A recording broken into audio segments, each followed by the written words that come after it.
छांव में दिखाओगे तो वो जो रोशनी जा रही है ना, उसमें छोटे छोटे कण नजर आते हैं। किस किसने करा, जरा हाथ उठाओ जरा। हमने बचपन में करा। एक छोटा सा कांच का टुकड़ा लिया और उस कांच के टुकड़ों को धूप में से दिखाया, छांव में दिखाया, तो उस धूप में से दिखाने में उसमें एक रोशनी दिखती है। उस रोशनी में छोटे छोटे कण नजर आते हैं, छोटे छोटे कण नजर आते हैं। जितने छोटे कण उस रोशनी में नजर आते हैं, उससे भी 1000 गुना छोटा कण कर लो, उन कणों के रूप में पितर पृथ्वी पर विराजमान रहते हैं 16 दिन तक। कणों से भी कण छोटे, जीवात्मा के रूप में संसारवासियों के भीतर एक कण के रूप में वो आते हैं। लोग कहते पितर आते हैं जरूर, मृत्यु लोक में आकर अपने अपने पूर्वज अपने अपने दरवाजे पर आकर खड़े होते हैं। जो गया है वो आस लेकर आता है। पितरों के आर्यमा स्वामी ने कहा कि ये 16 दिन सारे पितर पृथ्वी पर रहे, पितृलोक खाली हो गया।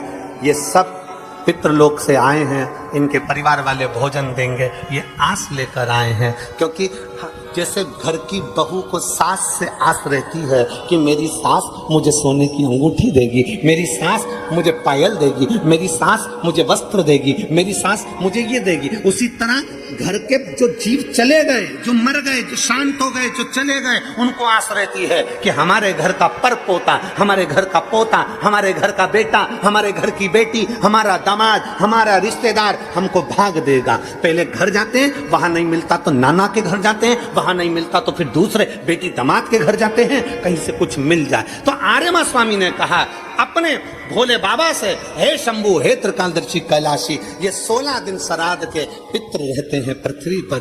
आखिरी में अमावस्या के दिन ये अपने घर को जाते हैं। बाबा, इनमें से कई पितर ऐसे हैं जिनको भोजन नहीं मिल पाता। जैसे उस बहन ने लिखा कि मैं नहीं थी, मैं नहीं थी। कई पितर ऐसे हैं जिनको भोजन नहीं मिल पाता।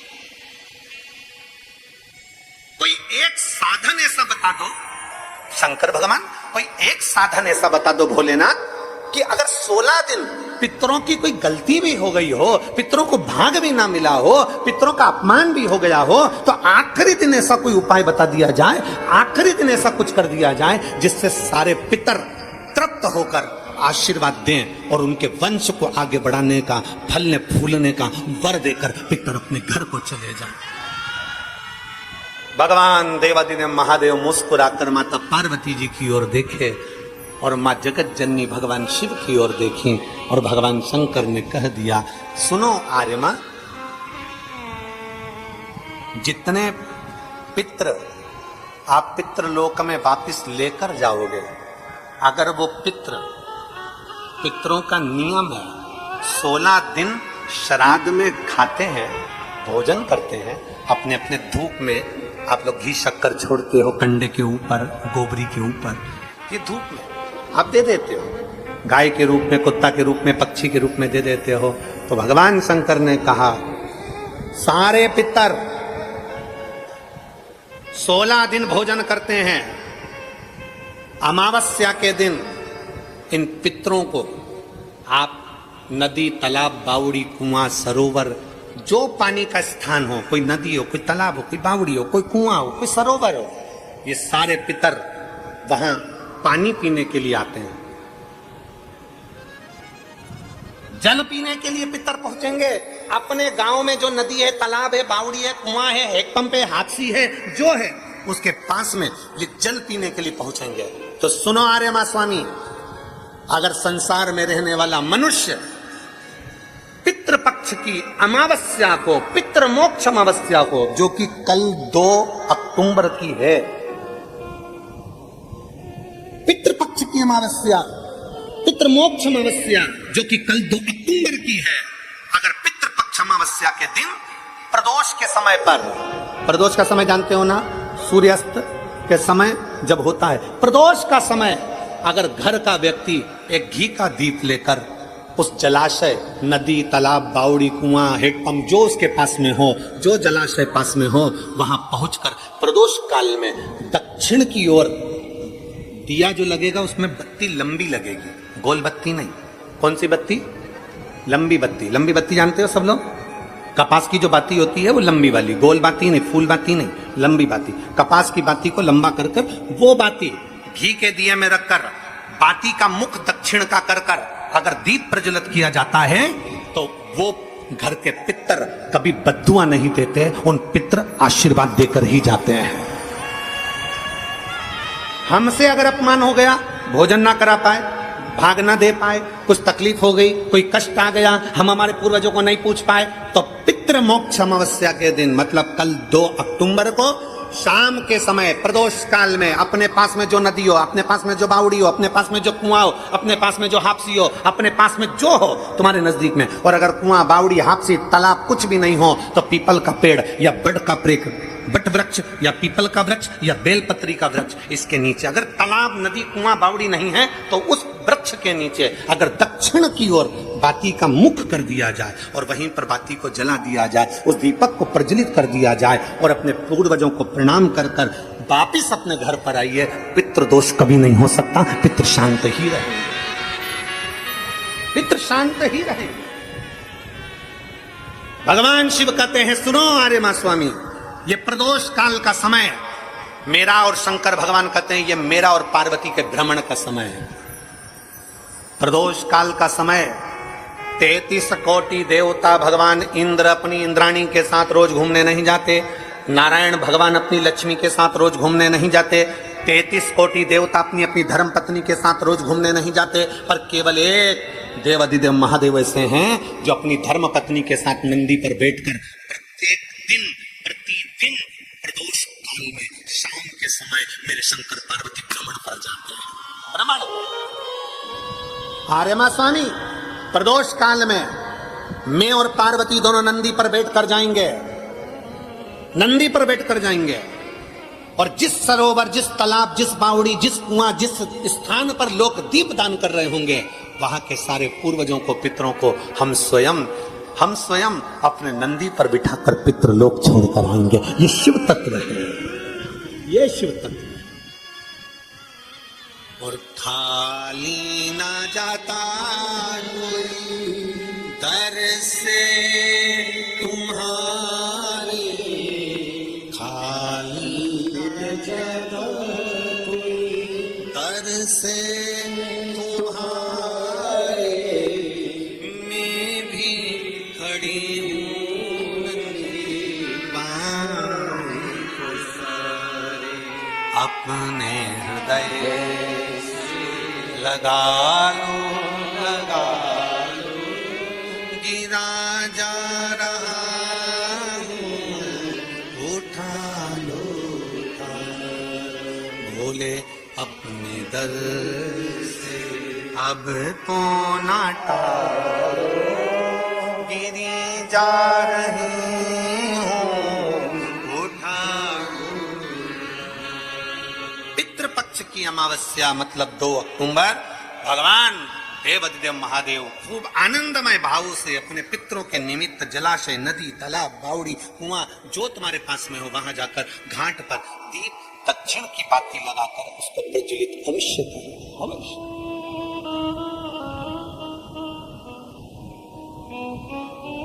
कोई मौका मिल जाए दान पुण्य करने का तो करो, सत्कर्म करने का मिल जाए सत्कर्म करो, भजन करने का मिल जाए भजन करो, स्मरण करने का मिल जाए स्मरण।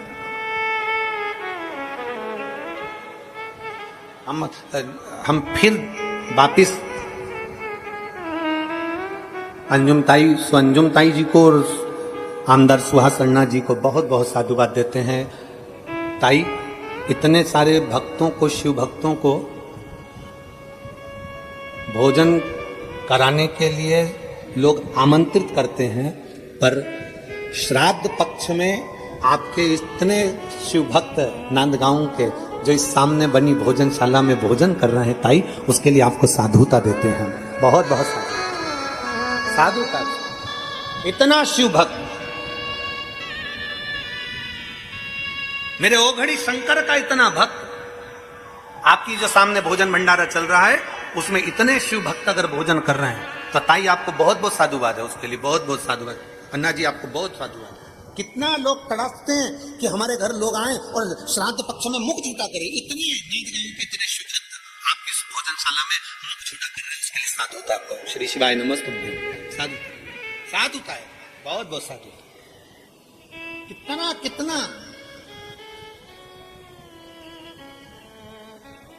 और तेरी कृपा बिना न हिले एक भी अणु, लेते हैं श्वास की कृपा से बखान क्या करूं मैं राख के ढेर का, चपटी भभूत में खजाना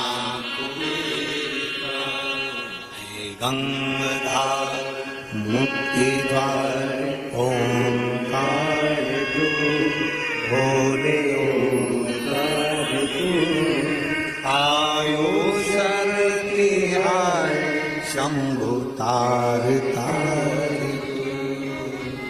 बखान क्या करूं मैं राखों के ढेर का, चपटी भभूत खजाना कुबेर का, हे गंगाधार मुक्ति द्वार ओंकार तू, भोले ओंकार तू, आयुष तिहार शंभु तार तार। ये हमारा सनातन धर्म हमको सिखाता है, ये हमारा राष्ट्र हमको सिखाता है, ये हमारा राष्ट्र हमको सिखाता है, हमारा सनातन धर्म हमको सिखाता है, ये हमारा शिव तत्व हमको सिखाता है। कल उस माता ने एक प्रश्न और लिखा था, गुरुजी श्राद्ध में कौवे को भोजन क्यों दिया जाता है? श्राद्ध में कौवे को भोजन क्यों दिया जाता है? अरे भाई मेरी जीजी, मैं आपको हाथ जोड़कर प्रणाम कर निवेदन करना चाहूंगा कि श्राद्ध में कौवे को भोजन क्यों दिया जाता है, किसी साइंटिस्ट से पूछें, किसी वैज्ञानिक से पूछें, किसी रिसर्च सेंटर से पूछें कि कौवे को श्राद्ध में भोजन क्यों दिया जाता है। हमारा सनातन धर्म साइंस से जुड़ा हुआ है, हमारे शास्त्र, हमारे वेद, हमारे पुराण, हमारे जितने वेद पुराण शास्त्र सब साइंस से जुड़े हुए हैं। और हमारा शास्त्र कहता है कि श्राद्ध में कौवे को भोजन क्यों दिया जाता है, उसका एक कारण है, श्राद्ध का भोजन कौवा जब करता है, कौवा भोजन करने के बाद उस भोजन को करने के बाद उस भोजन को पचाने के लिए कौवा पीपल के वृक्ष पर बैठता है। कौवा जब पीपल के वृक्ष पर बैठता है तो पीपल के वृक्ष के फल को, उसके पत्ते को, उसकी जड़ को, फल को खाना प्रारंभ करता है। कौवे का श्राद्ध का भोजन ऐसे ही नहीं पच जाता, कौवा पीपल के फल को खाता है। पीपल के फल को खाता है तो वो फल खाया हुआ कौवा किसी दीवार पर, किसी भूमि पर अपनी बीट करता है तो वहां पीपल का पेड़ उत्पन्न हो जाता है, जिससे सनातन धर्म की मजबूती।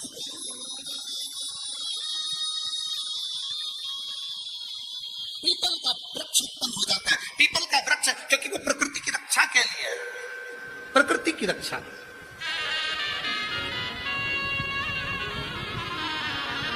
आ जाइए, आ जाइए, आ जाओ।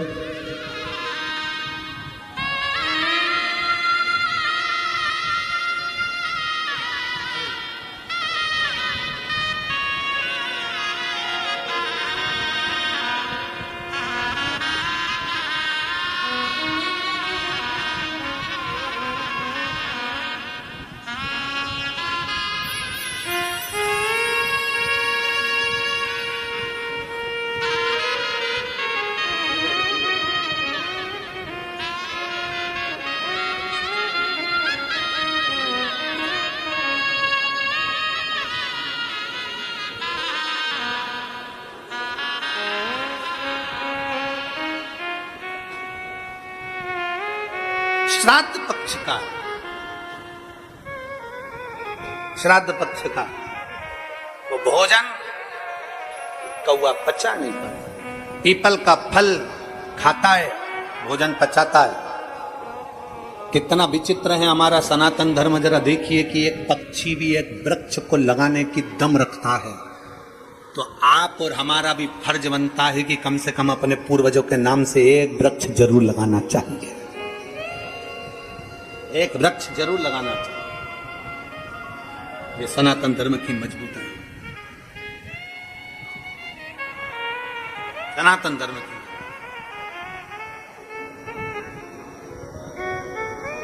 और तेरी कृपा बिना न हिले एक भी अणु, लेते हैं श्वास तेरी कृपा से। बखान क्या करूं राखों के ढेर का, चपटी बहुत में खजाना हे गंगधार मुक्ति द्वार ओंकार तू, भोले ओंकार तू, आयो शरण की हार शंभुतार।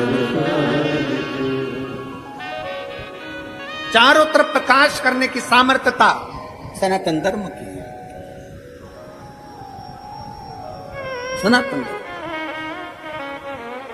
और बहुत ध्यान से, बहुत सावधानी से स्मरण रखिएगा,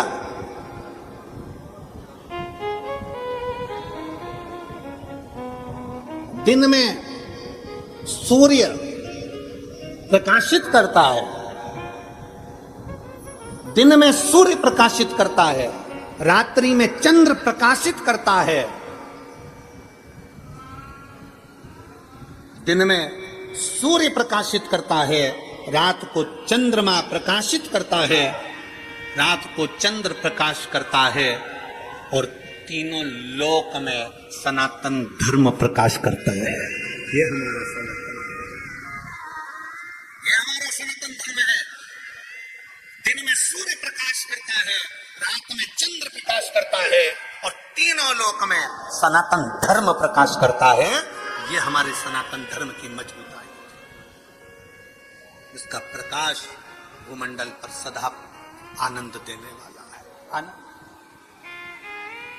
सारी समस्या का हल, जम के बोलो जरा, सारी समस्या का हल एक लोटा जल, एक लोटा जल।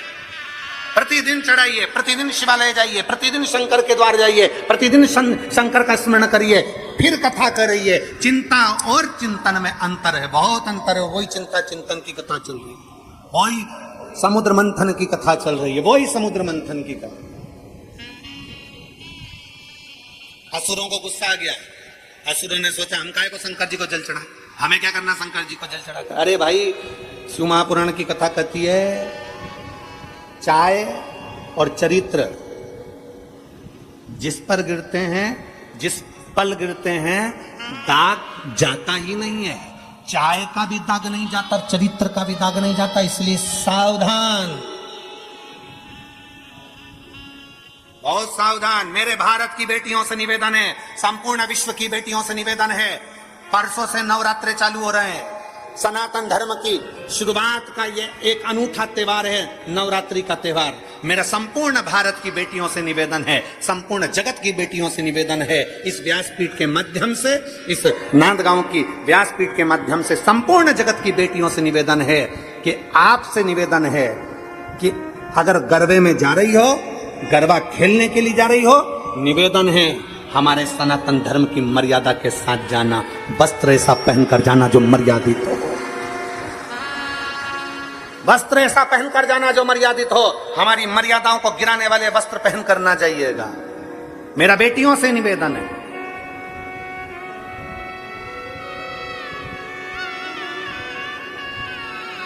और इस भूमि से इसलिए कह रहा हूं क्योंकि ये हमारे बीच में बैठी अंजुम ताई, सो अंजुम ताई, मैं आपके सम्मुख में ये बात इसलिए कह रहा हूं क्योंकि आप यहाँ की सारी बेटियों को, सारी महिलाओं को एक ऊर्जा देते, अगरबत्ती बनाने का, धूप बत्ती बनाने का, कप बनाने का, बेग बनाने का, ये करने का, आप बेटियों को ऊर्जा देते। इसलिए इस व्यासपीठ से ये शब्द निकला कि मेरा भारत की बेटियों से निवेदन है कि अपनी मर्यादा ना भूलें, अपने तन पर जो वस्त्र धारण करकर आप जाएं तथा अब उसमें गरबे के अंतर्गत तुम मर्यादित वस्त्र पहनकर जाना, मर्यादा से हटकर वस्त्र ना पहनना, मर्यादित वस्त्र का स्मरण किया जाए।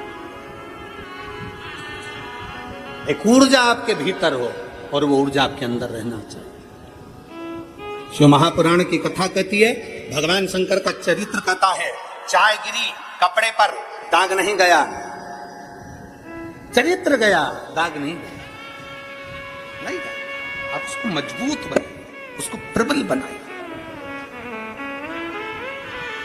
असुरों ने कह दिया, राक्षसों ने कह दिया, हम मंथन कर रहे हैं, हम शंकर को जल नहीं चढ़ाएंगे, हम शिव जी को जल नहीं चढ़ाएंगे, हम शंकर का चिंतन नहीं करेंगे। भगवान विष्णु ने कह दिया, चिंतन तो करना पड़ेगा।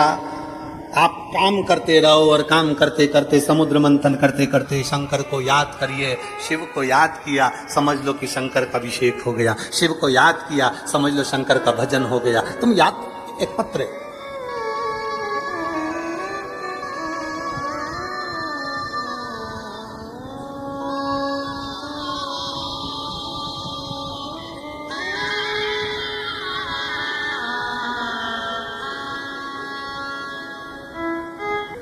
हम एक दिन की कथा सुनने के लिए मालेगांव आ गए और मालेगांव में एक दिन की कथा सुनी और कथा सुनने के बाद मेरे पति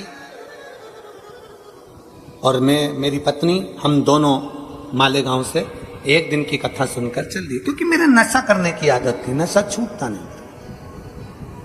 कथा पूरी हुई 5 बजे, हम घर गए, मंदिर में 1 लोटा जल चढ़ाया। जल चढ़ाकर मैंने आचमन करा। मुझे क्या मालूम था कि मेरी पत्नी कथा के पंडाल की, जहां कथा का पंडाल लगा था, वहां की मिट्टी मेरे को लगा देगी। वहां की मिट्टी मेरी पत्नी ने मेरे को लगाया और ना जाने मुझे क्या हुआ। गुरुदेव, उस मालेगांव की एक दिन की कथा के बाद आज तक मैंने मदिरा को हाथ नहीं लगाया, छोड़ दिया। मैं नहीं जानता गुरुजी की शिव महापुराण की मिट्टी में क्या होता है। मैं नहीं जानता गुरुजी की शिव महापुराण का कंकर शंकर का क्या होता है। मैं नहीं जानता कि शंकर की भक्ति क्या होती है। एक दिन की कथा, मात्र एक दिन की कथा हमारे जीवन को सवार दे। एक दिन, एक पल, एक घड़ी, जो 30 साल से मदिरा का नशा कर रहा हो, उसका नशा छूटे कैसे? कैसे छूटे?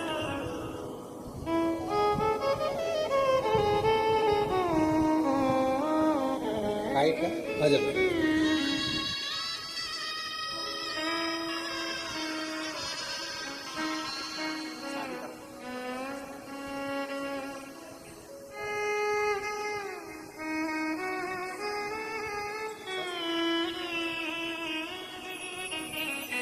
आपने अपना अवगुण लिखा, ये सबसे बड़ी बात है। इसके साथ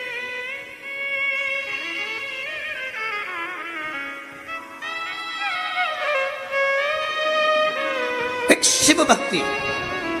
दुनिया के लोग कहें कि कथा में क्या मिलता है, आपसे निवेदन है, कल तो मासिक शिवरात्रि थी, आज हमारे शिव महापुराण की शिवरात्रि है। आपको मालूम होगा शिव पुराण में 6ठे दिन शिवरात्रि रहती है। शिव पुराण की शिवरात्रि क्यों रहती है? क्योंकि आज के दिन रात में लोग पूरी रात संकीर्तन करते हैं। और मैं भाऊ आपको धन्यवाद दूंगा, अन्ना जी आपको साधुवाद दूंगा कि आपको क्या कहाँ से मालूम पड़ जाता है कि 6ठे दिन की रात्रि शिवरात्रि रहती है और आपने आज रात्रि को भजन का आयोजन भी रखा है, तो उसके लिए साधुवाद है। क्योंकि आज की रात्रि हमारे यहाँ कथा में शिवरात्रि मनाई जाती है। आज के दिन रात भर शिव भक्त आते हैं। आसपास के क्षेत्र में जितने शिव भक्त होंगे वो शाम पूरी रात आएंगे, भजन करेंगे रात भर पंडाल में। रात भर भजन कर कर सुबह 8 बजे की कथा सुनेंगे, 11 बजे लोग अपने घर को चले जाएंगे। 7वें दिन की कथा पूरी सुनेंगे। और भाग्यशाली हैं आप सब कि बाबा की कृपा से आज भजन कीर्तन का भी आयोजन इन्होंने रखा, जिससे सभी लोग उस भजन का आनंद ले सकें। मौका मिले आप भक्ति करिए, मौका मिले। महाराज शिव तत्व कहता है, भगवान शंकर का चरित्र कहता है।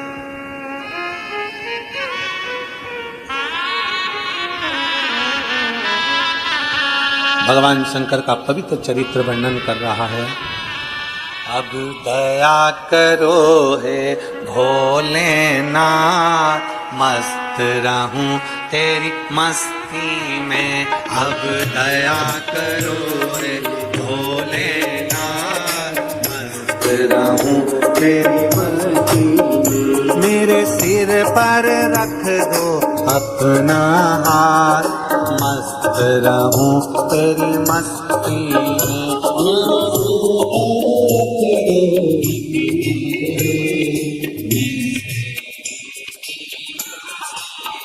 मेरे सिर पर रख दो अपना हाथ, मस्त रहूं तेरी मस्ती में। मेरे सिर पर रख दो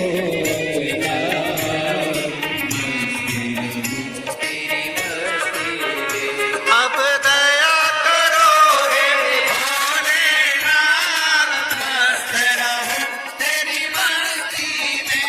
अब दया करो हे भोलेनाथ, मस्त रहूं तेरी मस्ती में। Come on!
तेरे द्वार खड़े हैं रख देना, तेरे द्वार खड़े हैं रख देना।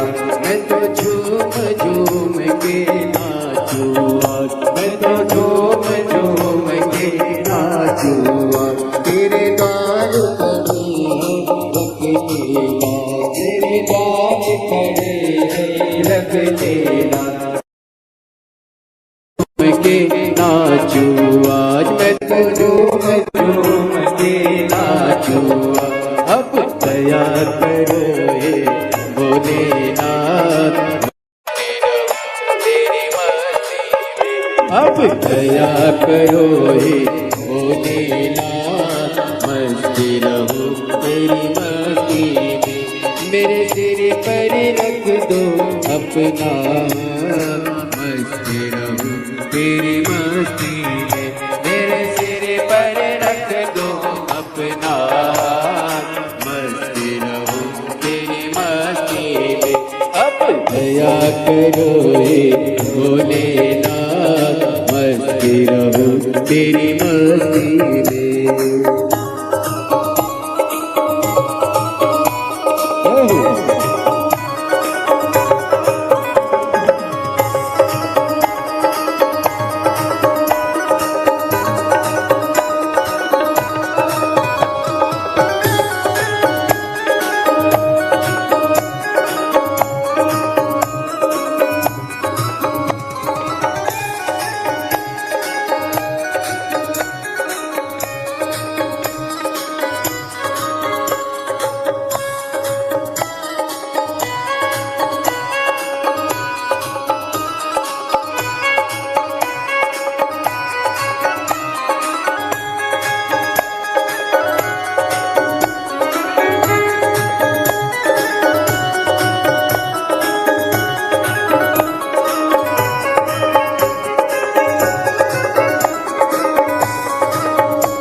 बसे हो भोलेनाथ, मेरे मन में बसे हो भोलेनाथ। मैं तो हर पल करूँ प्रभु तेरी याद, मैं तो हर पल करूँ प्रभु तेरी याद, मेरे मन में बसे हो भोलेनाथ।